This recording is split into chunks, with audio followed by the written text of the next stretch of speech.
يا أيها الذين آمنوا كتب عليكم الصيام كما كتب على الذين من قبلكم لعلكم تتقون صدق الله العظيم আলহামদুলিল্লাহ। ঝিনাইদহ জেলার শৈলকুপা থানার অন্তর্গত মরহুম তফসির আলী মিয়া খলিফা ফরফরা শরীফের প্রতিষ্ঠিত সিদ্দিকিয়া হামিদিয়া হাফিজিয়া এতিমখানা বড়দাহ মদিনাতলা এর উদ্যোগে তাফসিরুল কোরআন মাহফিলের স্বনামধন্য সভাপতি। কি নাম কয় সভাপতির?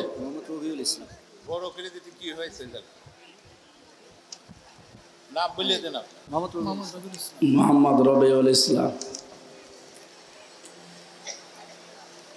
এতক্ষণ যারা কথা বললেন, মাওলানা ডক্টর হাবিবুর রহমান আপনাদের ঝিনাইদহর সন্তান, মাওলানা হোসেন মাহফুজ চুয়াডাঙ্গার, মাওলানা মাহফুজুর রহমান, বিশেষ অতিথি অনেকগুলো মানুষের নাম আপনারা দিয়েছেন। এমনিতেই দিনের বেলা যে গরম, এই সময় কি মাহফিলের সময়, এটা রাতে হলে ভালো হতো, যেহেতু তারাবি আজকে, এই জন্যে আমরা দিনের বেলা করে নিলাম। যারা এসেছেন আজকের এই মাহফিলের অতিথি হিসাবে, নাম যাদের দেখছি, ওয়ারফা'না লাকা যিকরা, আল্লাহ এদের মর্যাদা সম্মান যেন আরো বাড়িয়ে দেন, সকলে বলেন আমিন।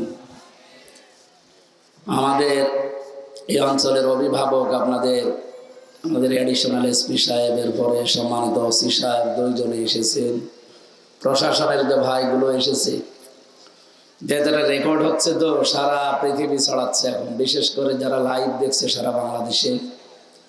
আমাদের সামনে এখন মাত্র 1-2 হাজার মানুষ না, এখন 18 কোটি মানুষ। এইটার বরকতে প্রশাসনের উপরে আগস্টের 5 তারিখের পর থেকে যে ধারণাটা ছিল এখনো পর্যন্ত কাটেনি, এটা যেন আবার আগের অবস্থায় ফিরে যায়। ওনাদের যে সমস্ত নিয়ম নীতিগুলো লেখা থাকে দেখবেন, ঐক্য, শান্তি, শৃঙ্খলা। নবীজি যে 2টা চোখের কথা জানিয়েছে হাদিসে, যে এদেরকে আল্লাহ জাহান্নামে দেবে না। 1 নম্বরে যারা গভীর রজনীতে গোনার কথা মনে করে কাঁদে, 2 নম্বরে জনগণের জান মাল ইজ্জত আবরু হেফাজতের জন্য যারা রাত জেগে থাকে। প্রশাসনের ডিউটি যেহেতু 8 ঘন্টা না 24 ঘন্টায়, যে এখনো ডিউটিতে আছে, সুতরাং শৃঙ্খলা ঠিক রাখার জন্য যারা দায়িত্ব পালন করে, এই মানুষগুলোকে আল্লাহ রাব্বুল আলামিন জাহান্নামের আগুনে তাদের চোখ একত্রিত করবেন না। সেই প্রশাসন হিসাবে আমার বাংলাদেশকে যেন আল্লাহ কবুল করেন, বলেন আমিন। পুলিশের যে চাকরিটা, বিশেষ করে প্রশাসনের যে বিভাগে আছে, এটা চাকরি না, শুধু এটা ইবাদত। এটা যে কত বড় কঠিন দায়িত্ব যারা আছে তারা জানে। সত্যি আমি তাদের সাথে মিশে দেখেছি, এই মানুষগুলোর কাজ অনেক বেশি। বাংলাদেশে এমন কোন বিভাগ নেই যাদের এত কষ্ট করা লাগে, শ্রম দেওয়া লাগে। যেহেতু আজকে শৃঙ্খলা ঠিক রাখার জন্য এখনো পর্যন্ত বাংলাদেশটা যে অবস্থায় আছে, আমি যতটুকু বুঝি জানি, ওনাদের অ্যাক্টিভিটিসের কারণে আছি। ওনারা আরো অ্যাক্টিভ হওয়া দরকার, যদিও কিছু মানুষের কারণে এখন অ্যাক্টিভ হতে পারছি। আল্লাহ রাব্বুল আলামিন বাংলার প্রশাসনের উপরে যেন রহমত নাজিল করেন, আগের অবস্থায় সেই সুনামের সাথে দক্ষতা নিয়ে কাজগুলো পরিচালনা করার তৌফিক এবং ইবাদত হিসাবে আল্লাহ যেন পুরা দায়িত্বটা কবুল করেন, আমিন। সামনে বসা মুসলমান ভাইরা, পর্দার আড়ালের সম্মানিতা মা এবং বোনেরা, দিনের বেলা তো মেয়েদের তো এখন কাজ কাম কম, শুরু হবে হয়তো কালকে জোহরের পর থেকে। তো এখন পুরুষের তো কাজ দিনের বেলা বিভিন্ন জায়গায় আছে, মেয়েরা শুনলাম ঝেঁকে পড়েছি, আমাদের যাইতে 2-3 ডবল বসে আছে তারা। তাই আমরা কোরআন থেকে কথা শুনবো, সামনে রমজানুল মোবারক ছায়া ফেলতে যাচ্ছে। আজকে যদি চাঁদ উঠে যায়, মাগরিবের পরে যদি সত্যি চাঁদ ওঠে, যে মাগরিব পর্যন্ত এই 11 মাসের যে ইবাদত, মাগরিবের পর থেকে 1 মাসের ইবাদতটা পুরা আলাদা হয়ে যাবে। আমরা এখনো পর্যন্ত যদি 70 বার সুবহানাল্লাহ বলি যে সওয়াব পাওয়া যাবে, তো মাগরিবের পরে চাঁদটা উঠতে দেরি, আপনি একবার সুবহানাল্লাহ বলবেন, সেই সওয়াব পাওয়া যাবে। হ্যাঁ, নেকির মূল্য অনেকের কাছে হয়তো এখনো নেই। এটা যদি মূল্য আপনি না বোঝেন, পারকালীন জিন্দেগি যদি সত্যি আপনার কাছে ক্লিয়ার না থাকে, এটা মূল্য আপনার কাছে আসবে না। আমরা যারা কোরআন হাদিস 100 ভাগ বিশ্বাস করি, এখানে বসে বসে আছি, বলেন তো কিয়ামতের ময়দানের যে দৃশ্যের কথা আল্লাহ কোরআনে দিয়েছেন, এটা কি স্বাভাবিক বিষয় না বিশাল বিষয়? বিশাল ব্যাপার একটা। যে মা আমাকে পেটে নিয়েছে, আপনি ধারণা করতে পারেন কোনদিন সে 500 বছর তার পা ধরে পড়ে থাকবে মানুষ, আর মুখের উপরে লাথি দিয়ে বলবে যে আমার দুনিয়ায় বিয়েই হয়নি, তোরে পাবো কোথায়? কি কঠিন অবস্থা তৈরি হবে। ইয়াউমা তারাউনাহা তাযহালু কুল্লু মুরদিআতিন আম্মা আরদাআত ওয়া তাদাউ কুল্লু যাতি হামলিন হামলাহা ওয়া তারান নাসা সুকারা ওয়া মা হুম বিসুকারা ইলা আখির আয়াত। সূরা হজের ভেতরে আল্লাহ জানিয়েছেন, হে নবী, এমন সালসালা অবস্থা পয়দা করব ময়দানে হাসরে, দুধের বাচ্চার কথা পর্যন্ত তার মা ভুলে যাবে। সন্তান হবার জন্য লজ্জা স্থানও লাগবে না, পেট ফেটে বের হয়ে যাবে। কি ভয়াবহ দৃশ্য তৈরি করবে বলেন তো আল্লাহ। ওই কঠিন ময়দানে শুধুমাত্র মানুষের কাছে লাগবে তার দুনিয়ার ভালো কাজ, নেক কাজ, সওয়াব যেটা বলা হয়।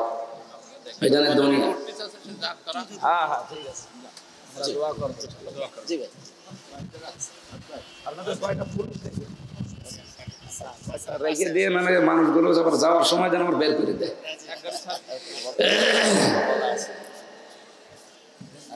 আর আমরা বেশি সময়ও না, যেহেতু দিনের বেলা তো।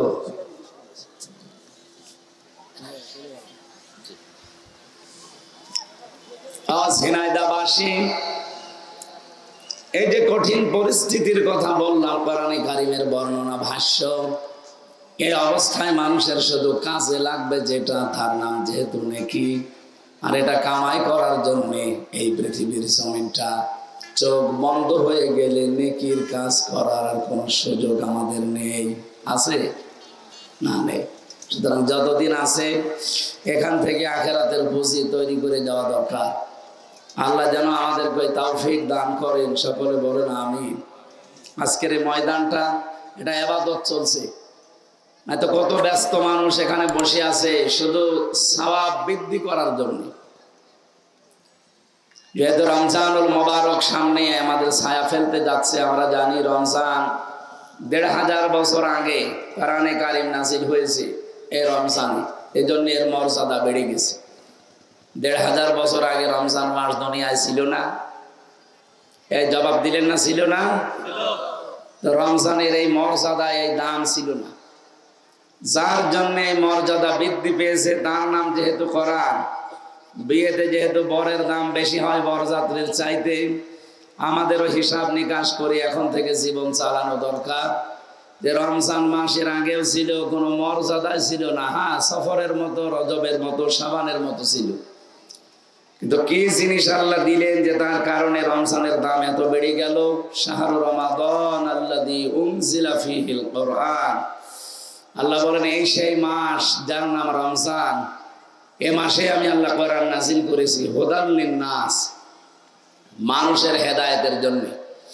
এই আয়াত দ্বারা প্রমাণিত পৃথিবীতে হেদায়েতের কিতাব একটাই আছে, তার নাম কোরআন শরীফ। তার নাম কি? যেহেতু রমজানে আল্লাহ এটা নাযিল করেছেন মানুষের হেদায়েতের জন্য, হুদাল লিন-নাস না দিয়ে হুদাল লিল মাখলুকাত অন্য কোনো শব্দ দিতে পারতেন। আল্লাহ বলেন, আমি মানুষের হেদায়েতের জন্য এটা দিয়েছি। সুতরাং আমরা মানুষ পদবাচ্যে যারা বিবেচিত, আমাদের উচিত হবে বিবেকটা কাজে লাগিয়ে কোরআন থেকে হেদায়েত নেওয়ার জন্য চেষ্টা করা। ওয়ালাকাদ ইয়াসসারনাল কুরআনা লিয-যিকরি ফাহাল মিন মুদ্দাকির। এই আয়াতটা সূরা কমারে 4 বার আল্লাহ দিয়েছেন। 4টা জাতির ধ্বংসের কথা আছে এই আয়াতগুলো বলার আগে। আমি আজকে পুরা সূরাটার তাফসীর দেখছিলাম যে 4টা জাতিকে আল্লাহ কেন ধ্বংস করেছিলেন, তার ধ্বংসের কাহিনীগুলো আগে বর্ণনা করেছেন আমাদের সামনে। এরপরে দিয়েছেন লাকাদ ইয়াসসারনাল কুরআনা লিযিকরি ফাহাল মিন মুদ্দাকির। 17 নম্বর আয়াত, 22 নম্বর আয়াত, 32 নম্বর আয়াত, 40 নম্বর আয়াত। একই সূরায় সূরা কমারে 4 বার আল্লাহ দিয়েছেন। দেখবেন এর আগে 4টা জাতির ধ্বংসলীলার কথা আছে। এই কারণে দিয়েছেন, কারণ এই 4টা জাতিকে আল্লাহ আসমানি কিতাব দিয়েছিলেন। কারো উপরে বড় কিতাব ছিল, কারো উপরে সহিফা ছিল। এই মানুষগুলো আল্লাহর পাঠানো কিতাব মানে নাই, এই জন্য আল্লাহ তাদেরকে ধ্বংস করার পরে দিয়েছেন লাকাদ ইয়াসসারনাল কুরআন। হে মুহাম্মদুর রাসূলুল্লাহ, আপনার উম্মতদেরকেও শোনান যে তারাও কিন্তু কিতাব পেয়েছে। আমি এই কোরআনকে সহজ করে দিলাম উপদেশ গ্রহণ করার জন্য, লিযিকরি ফাহাল মিন মুদ্দাকির। এরপরও কি এখান থেকে শিক্ষা নেওয়ার মতো কেউ নেই? আল্লাহ যেহেতু আফসোস করছেন, আল্লাহর আফসোস যেন আমরা থাকতে না দেই, এমন কাজ কোরআনের সাথে আরম্ভ করা দরকার। কোরআনে কারীম যেন কিয়ামতে আমাদের সকলের পক্ষে দাঁড়িয়ে সুপারিশ করে, বলেন আমিন। আল কোরআনু হুজ্জাতুল লাকা ওয়া আলাইকা। কোরআন শরীফ যদি কারো পক্ষে কথা বলে, কিয়ামতে আল্লাহ তাকে মাফ করে দেবে। কোরআন যদি কারো বিপক্ষে অবস্থান নেয়, সে যত বড় ওলি দাবি করুক জাহান্নামে যাবে। আজকের অনুষ্ঠান যে মাদ্রাসা, এখানে কোরআন শরীফ পড়ানো হয় না হয় না? খায়রুকুম মান তাআল্লামাল কোরআন ওয়া আল্লামা। নবীজি বলেন উত্তম মানুষ ওইটা তোমাদের ভেতরে যে কোরআন শেখে আর মানুষকে শেখায়। সেই অবস্থায় যেহেতু আজকের এই মাহফিলের যারা দায়িত্বে আছেন এবং এই প্রতিষ্ঠানের এবং যারা এর সাথে জড়িত আছে, সবার উদ্দেশ্য এই যে মানুষ যেন কোরআন জানে, কোরআন শেখে, কোরআন বোঝে। রমজানুল মুবারক ছায়া ফেলেছে আমাদের সামনে। আমি যে কথাটা তুলছিলাম, রমজান আগেও ছিল, দাম ছিল না, শুধু কোরআন নাযিল হয়ে দাম বেড়ে গেল। যার জন্য দাম বাড়ে তার বিষয়ে বিস্তারিত আমাদের জানা দরকার। আল্লাহ রাব্বুল আলামিন বলেন ইয়া আইয়ুহাল্লাযীনা আমানু, ওহে যারা ঈমানের দাবি করো, কুতিবা আলাইকুমুস সিয়াম, তোমাদের উপরে আমি আল্লাহর রোজা লিখে দিলাম। কামা কুতিবা আলাল্লাযীনা মিন ক্বাবলিকুম, সে তোমাদেরকে দেয়নি, এর পূর্বে যত নবী ছিল প্রত্যেক নবীর উম্মতের উপর এটা লিখিত ছিল। লাআল্লাকুম তাত্তাকুন। এর প্রথম পুরস্কার হচ্ছে তোমরা যেন তাকওয়া অর্জন করতে পারো। রোজার দ্বারা যে তাকওয়া মানুষ অর্জন করতে পারে, পৃথিবীতে কোনো ইবাদতে এত তাকওয়া অর্জন করা সম্ভব নয়। এরপরে কিছু বিধানের কথা আল্লাহ জানিয়েছেন যে কারা কারা রাখবে, কারা রাখবে না, কি করবে। এর শেষের দিকে আছে ওয়া আনতাসুমু খায়রুল লাকুম ইন কুনতুম তা'লামুন। যদি তোমরা রোজা রাখো, এর পরেও তোমাদের জন্য এটা ভালো হবে, কল্যাণ হবে। কি ভালো হয়, কি কল্যাণ হয় রোজা রাখলে, আমরা একটা একটা করে কয়েকটা বিষয় বলার পরে তাফসিরে যাচ্ছি। প্রথম নম্বরে রোজা রাখলে উপকার হয় মানুষের শরীরে। এই ছেলে, এখানে কথা বলা যাবে না, ঠিক আছে? 2017 সালে এই তথ্যটা এক চিকিৎসা বিজ্ঞানী দিয়েছে। এর নাম হচ্ছে ইউশোনারি ওসামি, এ বাড়ি জাপানে। উনি চিকিৎসা বিজ্ঞানের উপরে নোবেলও পেয়েছে 2017 সালে। আমি ওনার ওই জীবনীটা পড়ছিলাম, কেন নোবেল দেওয়া হয়েছে তাকে। উনি 3.5 হাত বডি নিয়ে গবেষণা চালিয়েছে। আমাদের ভেতরে আল্লাহ রাব্বুল আলামিন ব্যক্তিগত মানে সৃষ্টিগতভাবে 2 কোটি কোষ দিয়েছে। এই কোষগুলো আমাদের শরীরে না থাকলে আপনি মারা যাবেন। কিন্তু এই যে 12 মাস একাধারে যখন খাবার মানুষ কন্টিনিউ খেতেই থাকে, এই কোষের পাশাপাশি আরো কিছু কোষ তৈরি হয়, বৃদ্ধি পায় এই কোষগুলো। আপনি চিন্তা করলেন যে এই যে বেশি বেশি এই কোষগুলো তৈরি হয়, এর কাজ কি? কাজ তো দূরের কথা, এর অপকারিতাই বেশি। কারণ এই কোষগুলো যখন বৃদ্ধি হয় তখন শরীরের ভেতরে আমাদের যে 5.5 কেজি রক্ত আছে, এর ভেতরে 5 প্রকার ক্যান্সার হওয়ার সম্ভাবনা বেশি। ওই কোষ যার যত বেশি হবে তার তত বেশি ক্যান্সারের ঝুঁকি থাকবে। 2 নম্বরে শরীরের ভেতরে টিউমার তৈরি হবে। আপনি দেখবেন টিউমার 2 প্রকার হয়, একটা ভেসে ওঠে আর একটা ভেতরে থাকে। আমার এই যে একটা ভেসে উঠেছে, অনেকের ভেসে ওঠে উপরে, অনেকের ভেতরে থাকে। টিউমার আছে।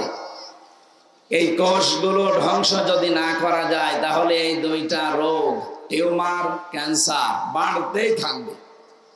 চিন্তা করলেন এটা কি করে নষ্ট করা যায়। পরবর্তীতে তিনি মিলিয়ে দেখলেন প্রায় 30 দিন, দিনের বেলা 12-14 ঘন্টা একাধারে প্রতিদিন কেউ যদি না খেয়ে থাকতে পারে, যেহেতু 11-12 মাসে একাধারে এই কোষগুলো বৃদ্ধি হতে থাকে, ওই আসল কোষের পাশাপাশি এই কোষগুলোর কোনো কাজ নেই, শুধু রোগ বৃদ্ধি করে। ক্যান্সারের মতো একটা রোগ, টিউমারের মতো একটা রোগ।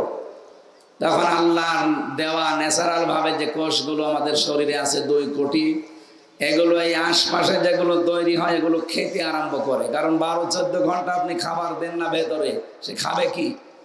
তখন ওই আশপাশে যেগুলো বৃদ্ধি হয়ে আছে ওইগুলো খাওয়া আরম্ভ করে।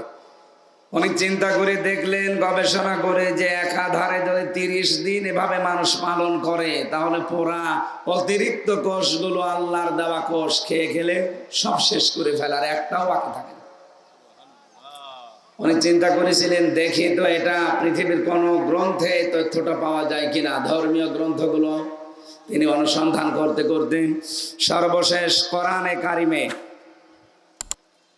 কোরআনুল কারিমে তিনি পেয়েছেন এই তথ্যটা। 1500 বছর আগে আমার আল্লাহ এই তথ্য কোরআনে নাযিল করে জানিয়েছেন যে এই কোষগুলো থেকে মুক্ত হওয়ার জন্য আল্লাহ রাব্বুল আলামিন সিয়াম দিয়েছেন, রোজা দিয়েছেন। পৃথিবীর অন্যান্য জাতিরাও রোজা রাখে, কিন্তু তাদের রোজার ভেতরে আমাদের নবীর যে নিয়ম নীতি এইটা পাওয়া যায় না। খ্রিস্টানদের ভেতরে আপনি দেখবেন তারা রোজা রাখে, ইহুদিরা রোজা রাখে, মুশরিক আমাদের পাশে যারা আছে তারাও রোজা রাখে। আমি ইহুদিদের রোজা পড়েছি, দেখেছি তাদের এই সমস্ত রোজাতে সেহরি করা লাগে না। খ্রিস্টানদের রোজাতে ইফতারি করা লাগে না। আর মুশরিকদের যারা রোজা রাখে তার মানে উপোস থাকে, ও সেহরিও নিয়ে ইফতারিও নিয়ে। অথচ আল্লাহর নবী আমাদের সেহরির ভেতরে বরকতের কথা জানিয়েছেন। আজকে থেকে যেহেতু আরম্ভ হবে সেহরি, অবশ্যই আপনি এটা ছোট মনে করবেন না, এটা একটা ইবাদত। এর ভেতরে অনেক বরকত লুকিয়ে রেখেছে। 2 নম্বরে ইফতারি যেটা বলা হয়, বিশ্বনবী জানিয়েছেন লিসাইমি ফারহাতুন ইনদা ফিতরিহি ওয়া ফারহাতুন ইনদা লিকাই রাব্বিহি। তিরমিজি শরীফের হাদিস। রোজাদার যারা, তাদের জন্য আল্লাহ 2টা খুশি। 1 নম্বরে ঘোষণা দিয়েছেন যারা সারাদিন রোজা রাখার পরে ইফতারি করবে, এই সময় একটা আলাদা আনন্দ আল্লাহ তাকে দান করবে।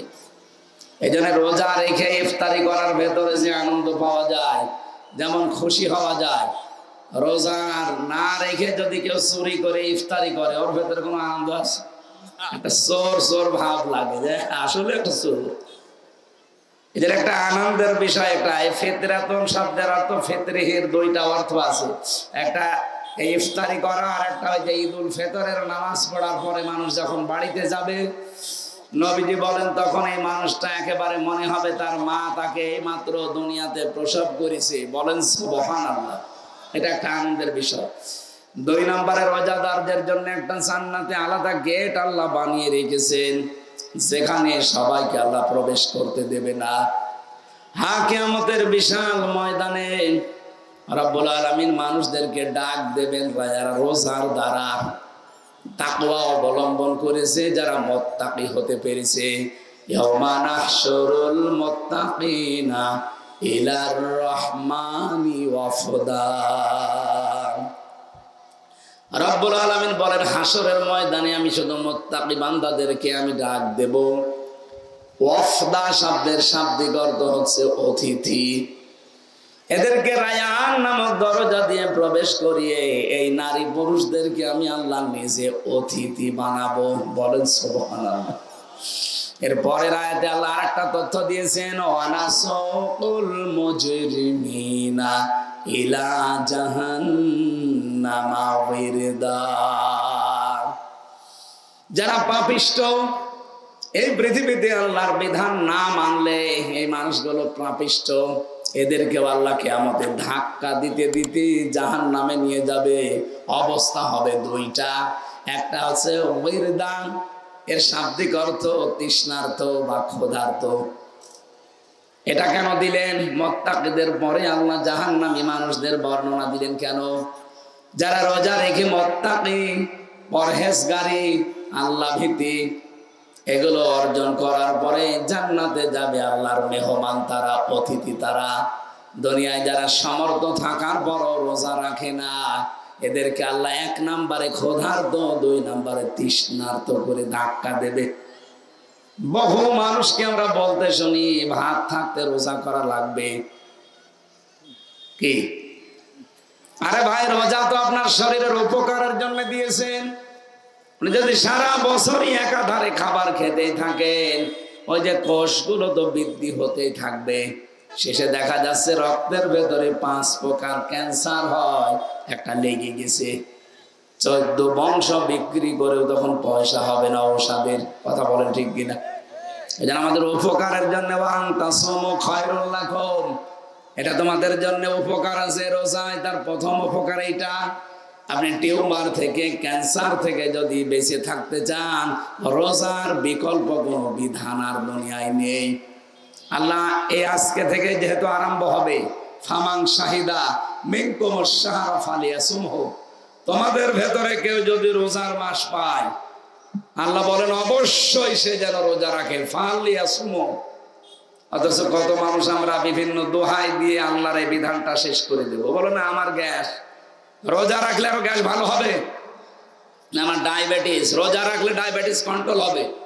এগুলো সব বিজ্ঞানের তথ্য দ্বারা প্রমাণিত। কোরআনে তো আছে, হাদিসে তো আছে, বিজ্ঞান দ্বারা প্রমাণিত। সুতরাং আমরা যেন কেউ আজকে থেকে রোজাটা হেলায় খেলায় নষ্ট না করি, কোনো দোহাই চলবে না। এই পৃথিবীতে একজন মানুষ সবচাইতে বেশি সুস্থ ছিলেন, তার নাম নূহ আলাইহিস সালাম। 950 বছর হায়াত পেয়েছিলেন, জীবনে কোনোদিন অসুস্থ হননি, কারণ তিনি সারা জীবনই রোজা ছিলেন। এই জন্য যদি সুস্থ রাখতে চান, নিজেকে রোগ মুক্ত করতে চান, শরীরকে সুঠাম দেহের অধিকারী বানাতে চান, রোজার বিকল্প কিন্তু কিছু নেই। যারা প্রাপ্তবয়স্ক হওয়ার পরে রোজা রাখতে চায়, বাবা মা বাধা দেয়, না আমারে জাদু, এতটুকু মানুষ রোজা রাখবে। আরে বেটা, জাদু মানে? মেয়েদের যখন শরীর খারাপ আরম্ভ হয়, সে 10 বছর, 12 বছর, 15 বছর যাই হোক, যখন থেকে ওদের শরীর খারাপ শুরু হবে, ওই দিন থেকে সে বালিকা, ওখান থেকে তার রোজা ফরজ। পুরুষ মানুষের যখন স্বপ্ন দোষ আরম্ভ হয়, যেই বয়স থেকে, যদি 12 বছরে হয়, 15 বছরে হয়, ওই দিন থেকে তার রোজা ফরজ, সে বালিগ। কিন্তু যারা বিভিন্ন দোহাই দিয়ে ছেলে মেয়েকে রোজা রাখতে দিতে চায় না, তারা অথচ রাখতে চায় যে না আমাকে ডেকে দেবেন, আমি রোজা রাখবো। ওর মা আর বাবা বলে না, এতটুকু বাচ্চা রোজা রাখলে, ওরটুকু বাচ্চা রোজা রাখলে আরো স্ট্রং হবে, ওর ভেতরের রোগগুলো আল্লাহ আরো সব দূর করে দেবে। আর বাকি ইমানের যে পরিপক্কতা, এগুলো তো আছে। তাকওয়া তৈরি হয় তার 1 নাম্বার কারণ রোজা। আমরা যেন এই রোজাকে হেলায় খেলায় ওখানে নষ্ট না করে ফেলি। যে উপকারগুলো আছে, একটা শুনলাম যে অটোফেসি আবিষ্কারের মাধ্যমে এই কোষগুলোকে ধ্বংস করার জন্য কোনো ঔষধ আপনার ভেতরে যাবে না, একটাই ঔষধ না খেয়ে থাকা। আল্লাহ আমাদের এই বিধানটা দিয়েছেন, আমরা যেন আজকে থেকে পুঙ্খানুপুঙ্খানু পালন করি। বলেন আমিন। 2 নম্বরে, রোজা রাখার দ্বারা মানুষের ভেতরে যে তাকওয়া তৈরি হয়, এই তাকওয়া এমন পর্যায়ে মানুষদেরকে পৌঁছিয়ে দেয়, ওয়ামাইয়াত্তাকিল্লাহা ইয়াজআল লাহু মাখরাজা ওয়া ইয়ারযুকুহু মিন হাইসু লা ইয়াহতাসিব। রব্বুল আলামিন বলেন, মানুষ যদি তাকওয়া অবলম্বন করে রমজানের দ্বারা, ও যদি সত্যি মুত্তাকি হতে পারে, এমন জায়গা থেকে ওর রিস্কের ব্যবস্থা করব, ওর বিপদ আপদ দূর করে দেব, ওর চিন্তাও আসে নাই যে এখান থেকে বিপদ দূর হতে পারে। এটার প্রমাণ পেয়েছি প্রায় আমি কোরআনে কারিমে 27টার উপরে। পুরা কোরআন শরীফের প্রথম উপকার পেয়েছি এইটা। রাব্বুল আলামিন বলেন, আমার ইউসুফ নবীর দিকে একটু তাকাও। এসো কোরআনের ছায়া তলে সমবেত হই, এসো আল্লাহ